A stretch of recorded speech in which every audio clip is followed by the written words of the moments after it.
Hey everyone, and welcome back to the Dad to Dads podcast. It seems lately that the topic of autism is popping up a lot more frequently, and even recently it's been reported that 1 in 36 children in the U.S. are being diagnosed somewhere on the spectrum. While this is mainly due to many factors, both subcultural and biological, the truth is it's concerning. And today, more parents than ever are being faced with raising a child somewhere on the spectrum. So I thought it would make sense to bring in someone who actually has two children on the spectrum and has made it his mission to help other parents in the same boat. Michael, welcome to the podcast. Thank you so much for having me. Man, I tell you what, I so appreciate you coming on.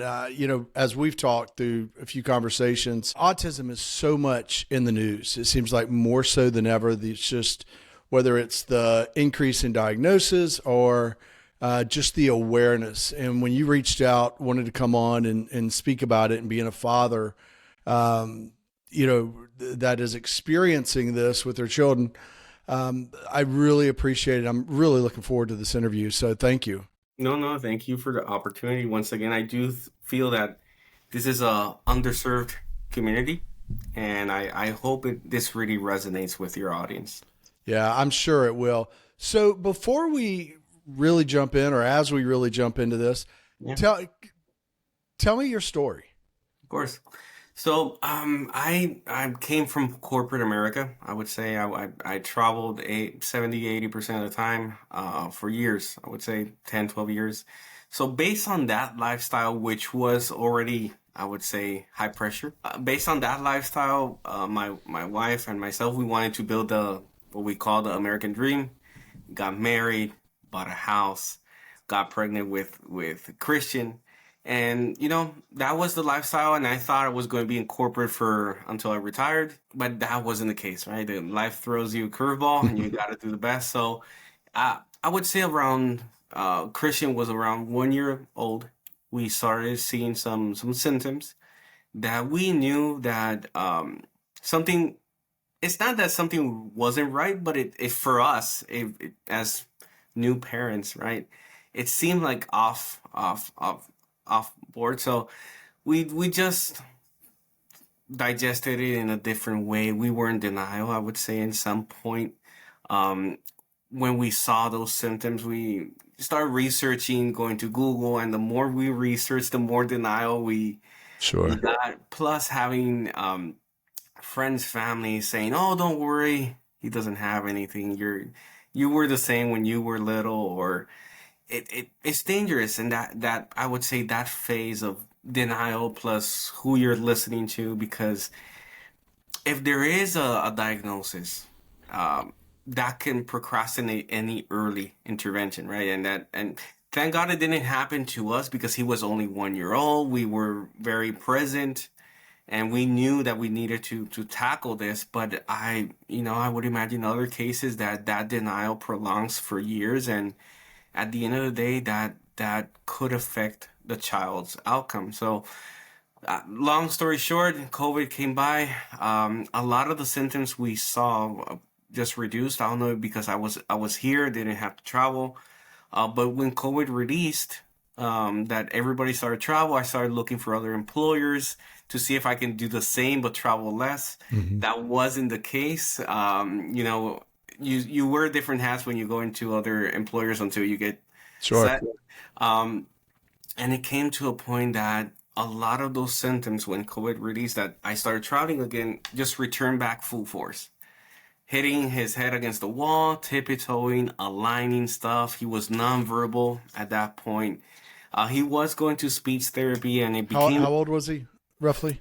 it was 3 years and a half ago. He's going to Okay. be seven next month.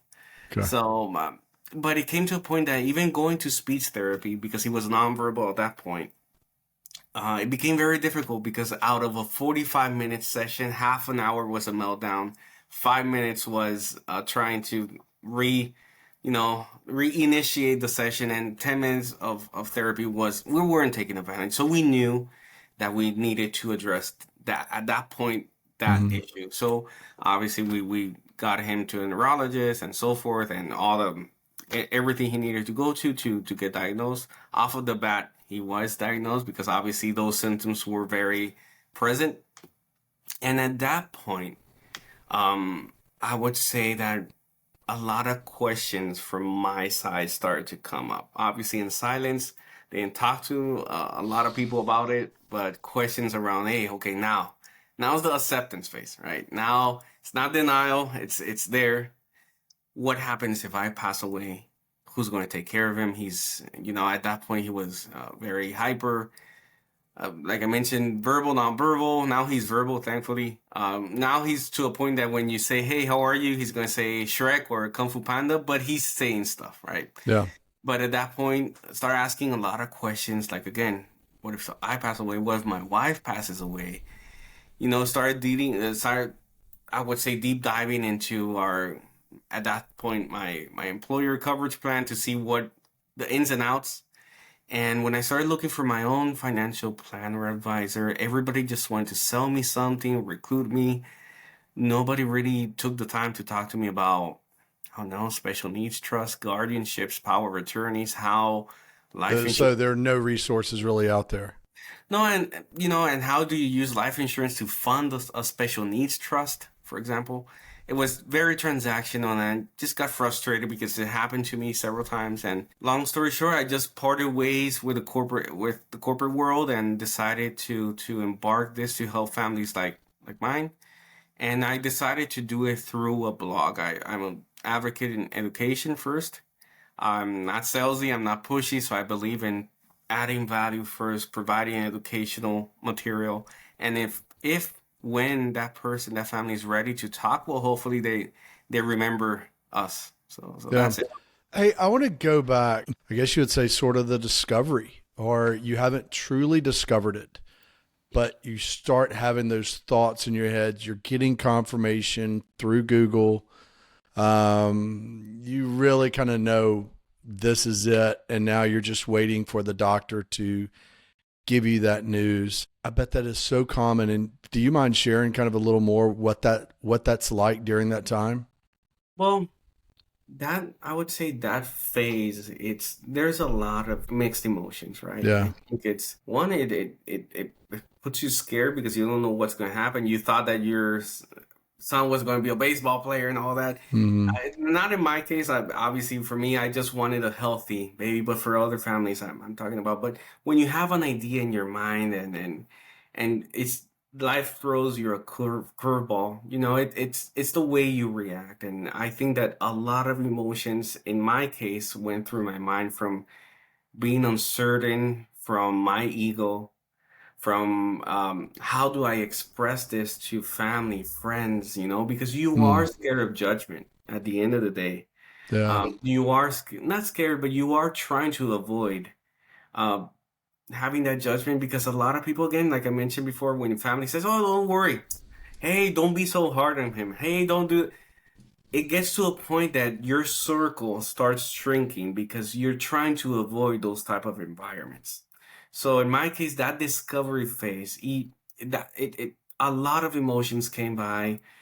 A lot of my circle went again smaller.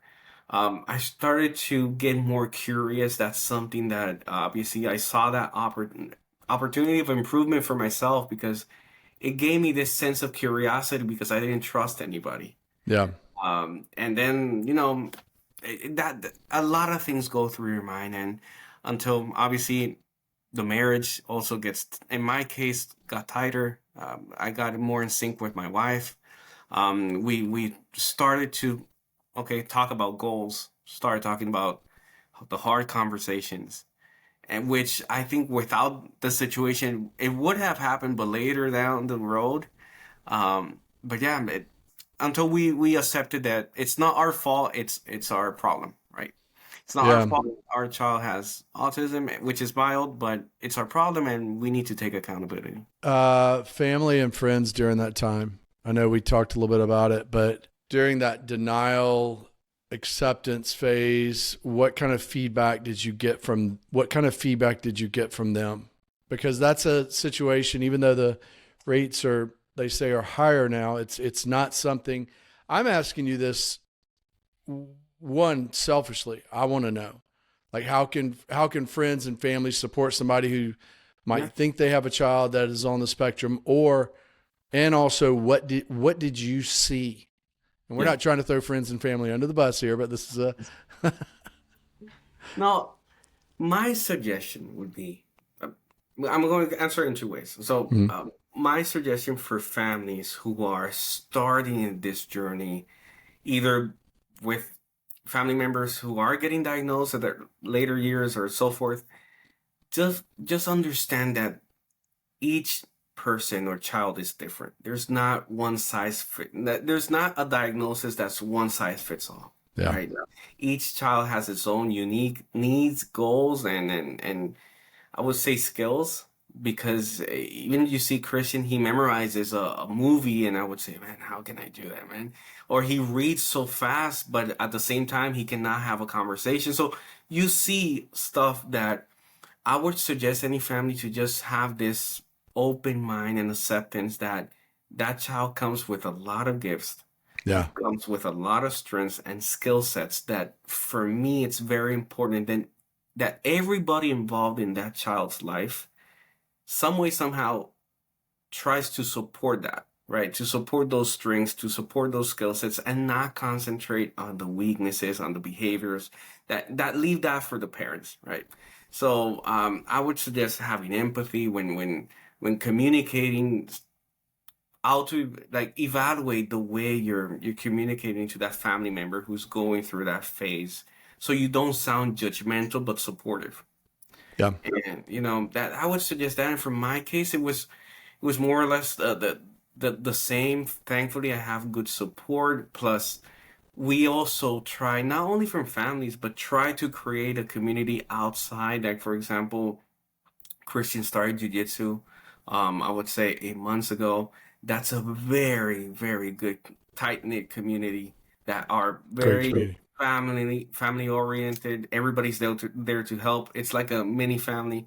And if you don't have a family or a close family or a large family member, try to also look for that type of community support that at the end of the day will help you, will help the child, the development, everything. I think it makes it easier. Why outside of the family, why do you think jujitsu is so beneficial to him? Mm, Outside of the close knit family, is it the physical interaction and getting the energy out, or what is that? I think it's a lot of factors. Like one, we started with Christian in soccer. He has something that he has. He usually does it. It's elopement, which is just runs away. And when being in soccer, imagine the open field, he would just run away, and it was hard. So we didn't want that because obviously we want to keep him safe. When we tried swimming, he saw it as a play date.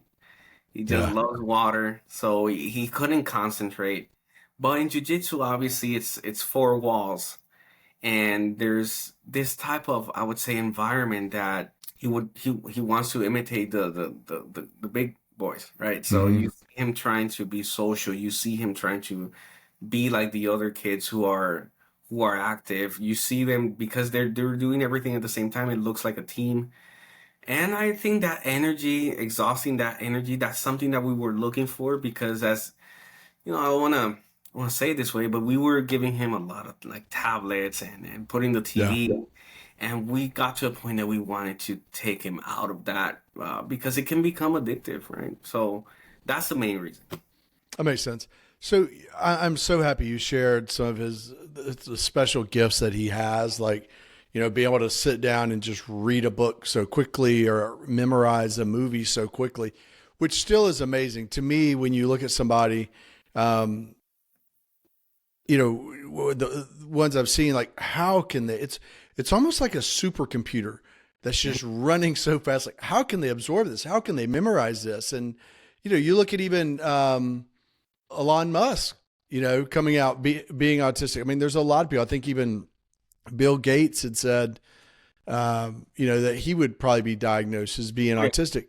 But it's Mhm. amazing just the brain power that's in there. Are there what other special traits?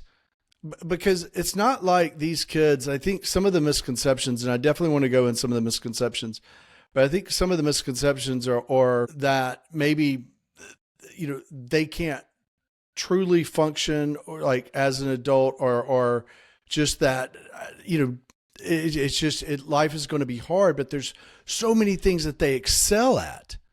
Do you mind sharing some of those? Of course. So I think it's also important that the child, I believe, and again, I'm not saying that this is confirmed or anything, but I'm talking from my perspective that comes from the household. Hmm. The dad and the mom need to be present, need to be synced up, and There you go. understand that again, if he has I don't know, a skill set that he really or does a habit, he loves music, or he's very he or her are very active, or try to see as a parent how can you excel, help him or her excel. So a lot of misconceptions, I would say again that this is not a one size. This diagnosis is not a one size fits all. Not everybody that gets diagnosed is going to experience the same things. No, I don't believe in that. I don't believe in labeling, because I believe when you label too much a child, he's going to believe it, right? Yeah. Yeah. So I just feel not labeling him, and again, just focus on the positives, work on those weaknesses for that to become some way, somehow, any strength. But the misconception for me in general is just thinking that the diagnosis is going to be the same for every child. Not Well, being that's why old, it's an umbrella, right? When that, correct, and that's what I was going to say, and and maybe not being as open that it may be crossing over to another thing. Like for example, I've heard of cases that maybe they're so hyper that they even have ADHD with it, right? yeah. So forth. So just being curious, having that curious sense that just see everything as curiosity. Don't see it as negative. Don't be closed. Don't close every door that comes in front of you, because again, it's going to that's going to cause it's going to be worse. That's great. What, just out of curiosity, you said music. What type of music does he like? Usually he likes music, movie themes, like for Kung Fu Panda, Shrek, Puss in Boots, and all that. But he loves what's the music when he has when he goes to white noise. Yeah. So I don't know if it's considered music, but just sounds itself, like Hmm. the ocean. He loves classical music. He's also taking piano classes once a week. Wow. So I think that mellow music, I would say calms him. That's interesting because, after we spoke, I was looking and I can't remember who it was. Some pianist, some composer that they think that if, they were to go back, and I can't, pardon my ignorance, I can't remember who it was, but if they were to go back, he would probably been diagnosed with autism, Oh, somewhere on the spectrum. yeah. Um, just, he found so much joy, relaxation, um, in composing and putting together the music that hadn't been put together the way it had, Yeah. which I thought was really interesting. You Mm. know, Yeah. No music. I just feel that sound yeah, just for Christian, just calms him down. Plus, peaceful. put him like, and not only calming. Now that I'm thinking about it, it also helps him focus because he's looking for the next thing, right? Yeah, Oh, so that's something now thinking about it that he does a lot. So maybe increase focus and just calming him down to be able to focus, right? yeah, that makes sense. Um, all right, so you talked about acceptance. You talked a little bit about that. I want to go more into that, but you also talked about the marriage. And when you said that, and I know we talked about it offline, but when you said that, it's like, oh man, I bet that is tough on, or can be tough on so many parents. It's tough with anything when there's a change in schedule with your children, or, different things. It's tough on that mother father dynamic. But I can only imagine when you get this diagnosis. I didn't look up, but do you know anything? I would imagine divorce is fairly prevalent. when Yeah. it when it comes to them. I saw the other day again. I don't know if this is a accurate source, but I saw in I think it was Google or any other platform that mentions that right now, like neurotypical families are like 50% Hmm. rate, but with special needs, it increases like to 80%. Wow. Yeah, yeah, and I can see why. For us, we just when I don't know how to say this, like when you just let go your ego, because just let's look at the benefit of the child and or even children, because for example my household there's Christian who obviously is diagnosed, he's mild, but we also have Amanda, she's 3, she's neurotypical. We need to also be aligned in trying to find that balance that each one feels, even though she's young, but she can, obviously she's smart enough to understand the differences and all that. So I think finding that balance, that be able to make everybody feel supported in their own way. For us as a marriage, be aligned in our goals and our needs and be supportive of each other. This is not a war zone. This is not Yeah. about what I say or you say or I did this, you did this wrong, Or blaming. or blaming. Yeah, Yeah. no. I think that actually now having this conversation with you, we're actually it's been some while since we had, when you are so concentrated on the well-being of the family, like it's very difficult for you to even go and get into a conversation and an argument, because you're so focused and it becomes a very, very, I would say, warm environment. Yeah. I think when you have something like that, you tend to go one of two ways, right? Um, Yeah, if the ego's involved, there might be blaming. And look, I know it is. There has to be a lot of challenges yeah, with having a child that has autism. Um, but I think you would go one or two ways. Either it can really tear you apart, or it pulls you together. It's the same thing when you lose. There's a lot of statistics out there about when a couple loses a child, and the divorce rate for those couples is extremely high. And unfortunately, I know a couple when they lost a child very young to drowning, and they have remained together and they have a strong marriage. It's not without its challenges, but they have remained together, and I know that can't, it cannot be easy. I think focusing on that goal. Are there any other tips that you would? just for us, we have this mindset of again, it's I don't know if I mentioned it to you offline or here, that it's not, we came into a terms that it's not our fault, but it's our problem. So it's not our fault that he was diagnosed, but it's our problem, and this accountability needs to really sink in, right? It's life happens. It's not our fault, and we need to really understand that. A lot of parents think that when there's a diagnosis, oh, because of me, because even I've heard in some cases mothers say, oh, but within the pregnancy, I don't know if I ate too much of something and that had too much metals. No, at the end, just take it in the way, for example, the way we saw it is that, okay, just it's not our fault, it's our problem, and we need to be accountable. That phrase, there is a coach called Jerry Minor. He's like salesy in business, and that quote that he mentioned that at that point, it's what we helped us like apply it to this. It's not our fault, but it's our problem, and how can we be accountable? How can we take ownership of this situation and not rely on any government, not rely on anything, not go into this victim mentality? At the end of the day, this is it, and let's move forward. It's interesting because when we were talking offline, I think it was yesterday as well. You do have that mindset, because I was questioning you, and I was questioning, do you think it could be from vaccines? Do you think it could be from this?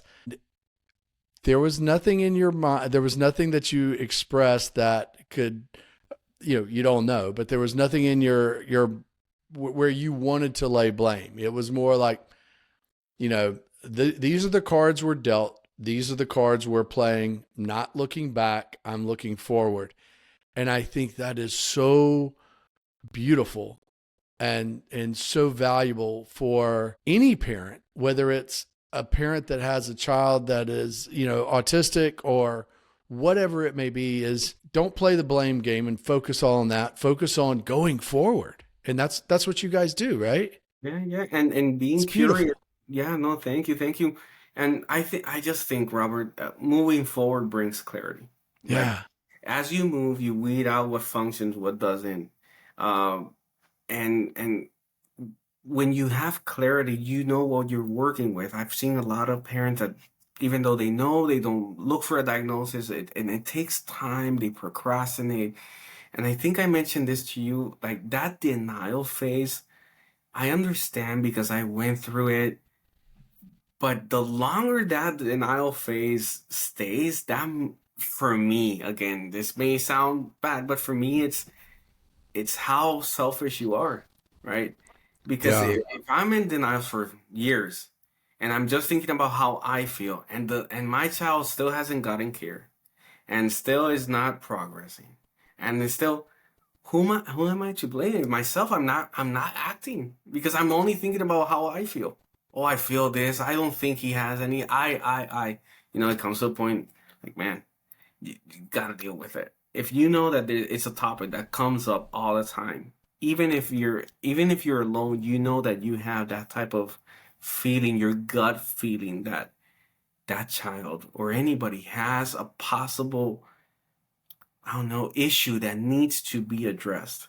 Go to a professional, man. That's great. That's Yeah. great. And so much in society we want to blame. We want to find the reason why this has happened to us or why Yeah. this has happened to this person. And I mean, that's okay, but I think we get too bogged down in that and not looking forward. And I think it's beautiful the way you and your wife are so aligned in going forward. And this is it. We're going forward. I think Good. that's beautiful. Hey, so you kind of touched on it, but let's go into it more. So when after you accepted, and there probably, you kind of alluded to this, there was an aha moment of, okay, this is our life. What do we need to do? How do we prepare for this? You know, you sound like you're very strategic and thinking about life, thinking of going forward and realizing, hey, we need to have this set up and that set up, and we need to make sure for care and everything else if something happens, which is great because I imagine a lot of parents, a lot of times they don't. But can you go into that more of what do you wish was there or what you didn't find, maybe what you found, but what you didn't find, and then how, let's go into how you are also trying to help those same people that are in that position and not finding that care, and actually where they can talk to somebody, get information from you and talk to somebody that has been down that same road versus somebody that hasn't and that knows what they're going through. Yeah. I would say, mm, this is an underserved community. And I would say that this is why I started my blog, the Autism Voyage. It's because when we started in this journey, I would say, even if you go to the internet, you're going to see so much information that sometimes you're going to get overwhelmed. Yeah. I was looking for a centralized place that not only talk to me about government benefits or anything, because usually that goes into other topics and qualification, but somebody in general talk to me as a parent. What should I watch out for? What questions do I need to ask myself? Or just stuff that doesn't have to go through an application, right? Just in general.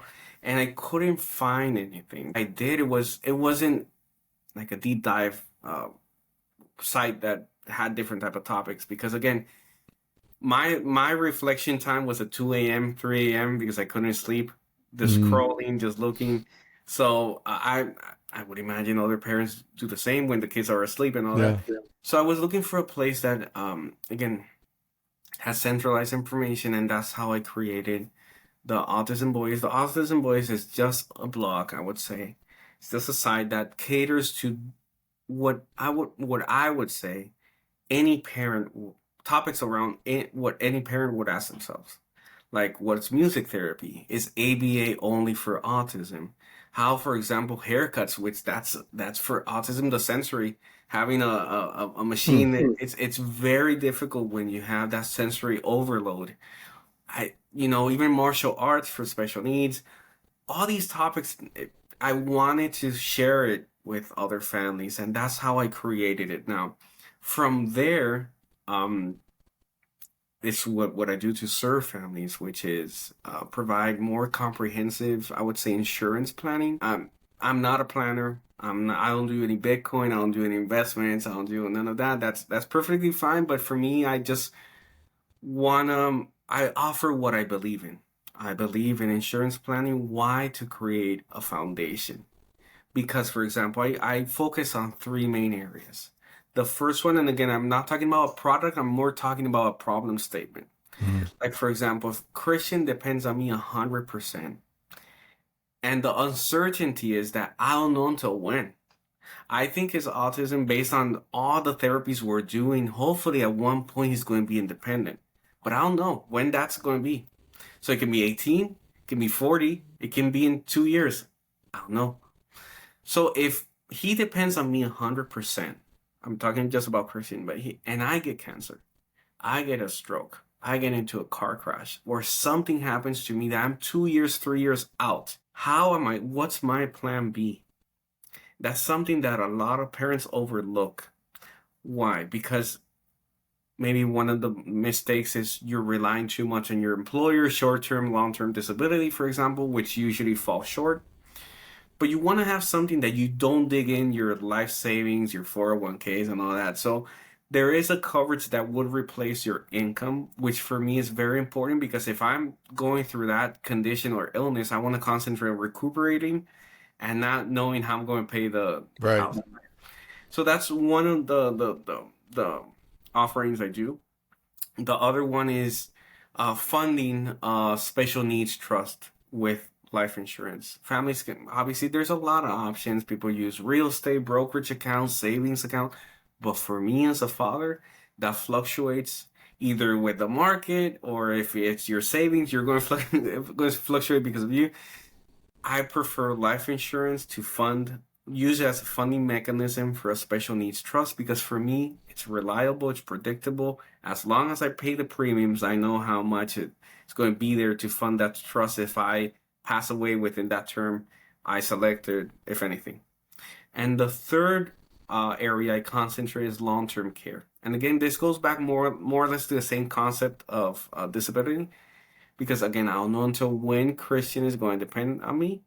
If I'm 80 years old and I need care for myself, nursing homes and assisted living facilities are becoming very expensive. Yeah. Oh, yeah. So this type of coverage would cater to that problem statement that if you need to take care of yourself by when you're 80, I don't know, whatever age you need care, it would obviously disburse to be able to provide that for you. So that's my main thing. I'm thinking about this year. I have other projects to include even more services, but for now, it's just these are the type of solutions I provide because I believe in them as a father. Wanted to ask you this: with the policies, are they expensive? Are they that? It depends. It depends, and that's one of the mistakes I would say even applied for me. That the longer you wait, it's going to get worse. Yeah, Nobody likes to hear that, but as you get older, everything becomes more expensive, it right? does. So it's not the same an underwriter reviewing a 27-year-old 36 versus a 58, 60, and not only age, your health, right? Yeah. If it goes for underwriting, they're going to see all those factors. So based on that, they're going to price it out because you're going to be ranked at a certain tier. So as the same way I say don't procrastinate in early intervention, the same way when there's hard conversations such as your finances, don't wait. Even if it's to make a budget, just don't wait. Understand what's coming in, what's going out. Understand how that affects your child. Make a plan. It doesn't have to be with me. Just try to engage in conversations with professionals.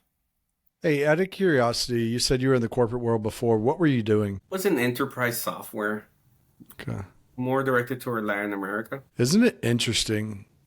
I mean, just how this has shifted you so Oh yeah. much, and that you have taken this experience that you're going through and are using it now to help other people that are going through this. And I think that's, it's beautiful. I don't think originally you were probably looking out to, hey, I hope I could profit from this, but it No, more came out of care and out of your heart of wanting to help first other people and being able to relate and support them in this journey, and then turning around, okay, how can I support them even further yeah, yeah. through this?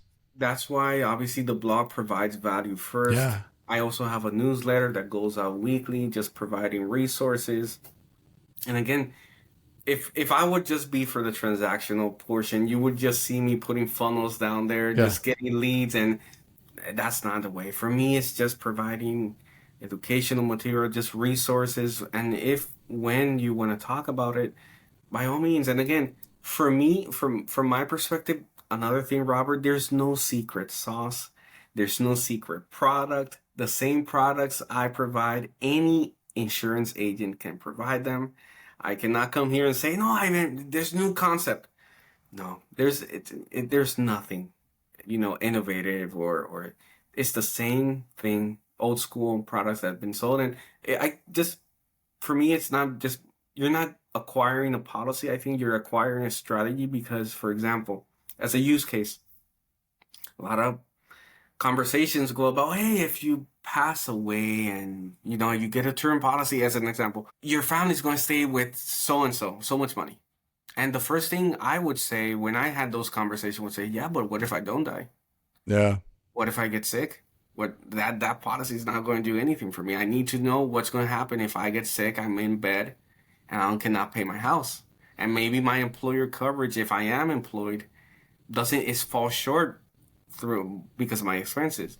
Or if I'm self-employed, what's going to happen? Because obviously, if you do come into this higher income bracket, most likely you don't have any benefits from from government, so it's going to be even harder to afford. And I just, again, I think it from a different standpoint. Even just talking about a normal coverage. Hey, have you thought about your guardian? Like if you pass away, who's going to assume if the child's not 18, who's going to assume responsibility for that child? If that person who's going to assume responsibility needs to leave their work because now they're a caregiver, is that life insurance that you're thinking about or that you do have already considered income for that guardian, right? Mm. Because they're assuming responsibility. And not only from financial point of view, also from estate planning. You gotta talk to those lawyers, get those conversations running, understand how that works, because obviously those wishes that you want go in whatever plan you create with the lawyer, right? It's So interesting.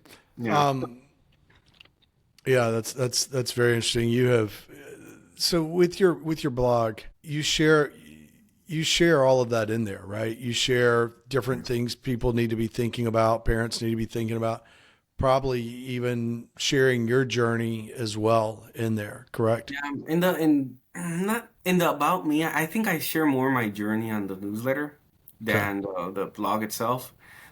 Each blog is created, I would say, with different type of sources.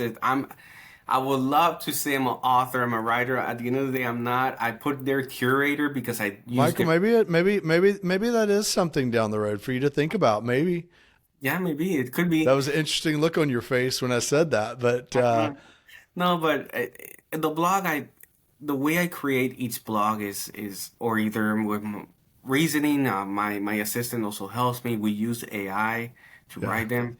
They may sound basic in some cases, but or general information, but we believe it's just a good start to somebody who's just reading about it and just wants some information. So we use AI, we use other sources to just create them. But the newsletter is the one that I think it's more personal because I share more stories, things that happen to me and so forth. How do people find your blog? How do people reach out and find you? Just www.theautismvoyage.com, and you're going. TheAutismVoyage.com. Yeah. Are you guys on social media at all? Yeah, I'm trying to put my efforts a lot on LinkedIn. Keeping up with Facebook, Instagram. I'm trying to, but just trying to see if I can focus in one channel. It's So I'm. tough. Social It's media is a tough. beast. I I, know, I know. I I am on social media. I am on social media with the podcast and also Oh, personally. And I don't like social media. I just don't. It's like, oh, I've got to make an Instagram post or, oh, no, I've got to stop. do this. I would rather just talk to people. Yeah, me too. But you have to do it. So, You have to do it. um, do you have Instagram or anything like that you want to I do, but I've been for years. I have an account, but it's more just to see what other people post or post? So for. so nothing with the Autism Voyage though. No, no, no, no. I Okay. now it's when this year I want to get involved a little bit more from a personal standpoint as I want to share stories. I bet you would be surprised at the reach if you did. You think? Because honestly, I never thought, year and a half ago when I started posting on Instagram, when I started this, and then, afterwards started posting on Instagram, I never thought that many dads or even parents would care to even listen Yeah, or, care about, okay, it's two dads talking to each other or it's talking about dad subject or parent subjects. I yeah, never thought, no, it's not that I have this huge following, but I never thought that that many people would be interested. It's a lot more than I ever thought would be. So yeah. that might be something. I think True. your future goals, not that you don't have enough on your plate already. Yeah. First is expand the Um, Instagram or expand the social media. The yeah. second is really start thinking about maybe a book, maybe a kind of a step by step or Yeah. your journey and the holes that you see out there and how to help others because I think you have a lot to share. Hey, I want to ask you this too, kind of circling back. What do you wish that more people understood about having a child with autism? Mm. Like, just celebrate small victories, right? It may be um, unnoticed by a lot of people, but you celebrate small victories on yourself because don't feel alone, but celebrate everything that you see that there's progress, not only from a child perspective. I think that my wife and myself, we celebrated when I've almost in the edge of start screaming and I just breathe. That for me is progress. And I celebrate. I say, man, that's good. That's good. I'm learning to be patient. I'm learning to adapt. I'm learning to see things from a different lens. So, I think I would, if I would wish that a lot of parents would just celebrate those small victories, which what would be yours, that your things that you need to work on. And when you detect them, you identify them, celebrate it, even if it's within yourself. And the same thing with the child. Any progress is good. He's 7 years. Yeah. He's going to be 7 next month. He's still not conversational. He talks a lot, and you see that he, again, like I mentioned, hey, how are you? Hey, Kung Fu Panda, or any other. But he's talking, and for us, that's a huge win. Him going to jujitsu and not running away, that's a huge win.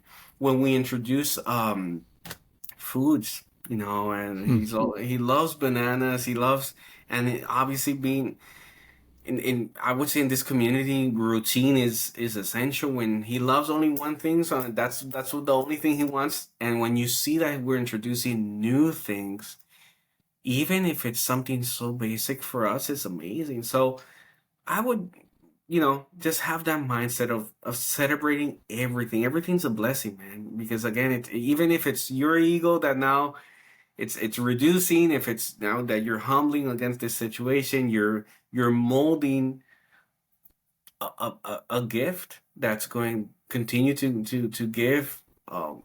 beyond the years that you're going to be alive. So let's say you're in Miami, Hmm. and you're going to take a walk on the beach, Okay. and you sit down, you're near the beach, you sit down on a bench or something next to somebody else, and you can tell they're thinking, and you ask them how everything's going. And they say, hey, I'm really starting to think that my child has autism or somewhere on the spectrum, Yeah. and I don't know what to do. What advice do you give them? First, I would ask them what makes them think that, right? Mm-hmm. What makes them? What have they seen that they believe that? And try to, again, that's where I think the sense of curiosity comes in. But curiosity in a way to watching who you're listening to and going to the professionals. But above everything, before even professional, that's where you really need to get in sync with your gut feeling. Because it doesn't mean that when, I don't want to say it this way, but you get the diagnosis, everything's going to be like I've seen cases that a lot of parents say, hey, he's been diagnosed, he's not going to do this, this, and this. And the mom and dad say, oh, you know what? Screw that. I'm sorry if I say screw. No, Uh, had a screw. lot worse said than that on here. Okay. Screw that. I see that there's potential. I know he's my son, and I know that we're going to do this together. Whatever he was diagnosed, and they flip the story around. So I would just first get in sync with, okay, seeking information, being curious, open-minded, seeking information from professionals to really, and even second options doesn't mean that you only have to go to one doctor or one psychologist, one neurologist. If you feel that there's something else that maybe, man, I've even heard cases of that the parent understands that there should be a diagnosis, and some doctors say, "Oh, he doesn't have anything," and Hmm. then they go to another doctor and you know seek information, seek validation, but at the end of the day, have that gut feeling, because in this case, that mother wanted him to get care because she knew. So again, it's the other way around. Some parents don't want to go in that denial phase and don't want to get diagnosed. Some parents know that they need it and they continue to seek until they get diagnosed. So again, short answer, just go with your gut feeling and get this sense of curiosity to seek information. And just embrace life, right? Yeah, that's it. Which is what you've done. It's not look at the past, it's embrace No, it. no, I don't know what's going to happen from here to a couple of years. I just know that I'm just going to be as supportive as possible. Continue to do as many projects I can for this community, and just be there. And there's other families that again, it's a beautiful community. It's beautiful families, and I just want to do as much as possible for them. Well, I appreciate everything you're doing. I really do, and I appreciate you spending time on here. Is there anything else you want to share? Do you think we've got it covered? I think we got it covered, but thank you so much for this opportunity. Look, I thank you. I thank you for reaching out. I thank you for coming on, sharing your story. As when we talked, I told you, this isn't just for parents that have a child who is somewhere on the spectrum. This is also for their friends, for the families, even for the ones who are wondering, maybe my child, is maybe they're in that denial phase. Yeah. And I so much appreciate you being vulnerable, coming on and sharing. And man, I also appreciate what you're doing for the community as well. I really No, do. thank And you. it's the Autism Voyage No, .com autism.com. is where people can find you. Yep. And I'm sure there's contact information on there and all of that. You can book a call if you want to talk to me. You can subscribe to the newsletter if you want to get those weekly insights. You can browse through the blog post, which we talk about everything. Even there's one that I think we didn't spoke about. There's one category that for me is very important, which is I say entrepreneur, because I think that empowering families to be able to acquire a skill set, because it's very, for example, Christian, at one point he had 28 hours of therapy a week. It's very difficult to have a 9 to 5 job. Yeah. And I just also believe going into this type of again, the curiosity, but again, from a income standpoint, to be able to see if you can buy your time back. So there is a category there within the blog that talks about entrepreneurship, either if it's just getting a better position within your employer, because not necessarily you have to be a business owner, within your employer, or if you want to take the leap and you're thinking about it, just acquire skill sets that at the end of the day it's going to be beneficial for everybody. That's great. That's great. Michael, thank you for coming on the podcast. I really do appreciate it. Thank you. Thank you Definitely. so much. Thank you. Hey, and thank you all for listening to the Dad Dads podcast. You can find us on Spotify or Apple. You can actually find us on most platforms. You can also find us on YouTube and Instagram. Don't forget to hit that like and subscribe button. And I encourage you also to leave a comment.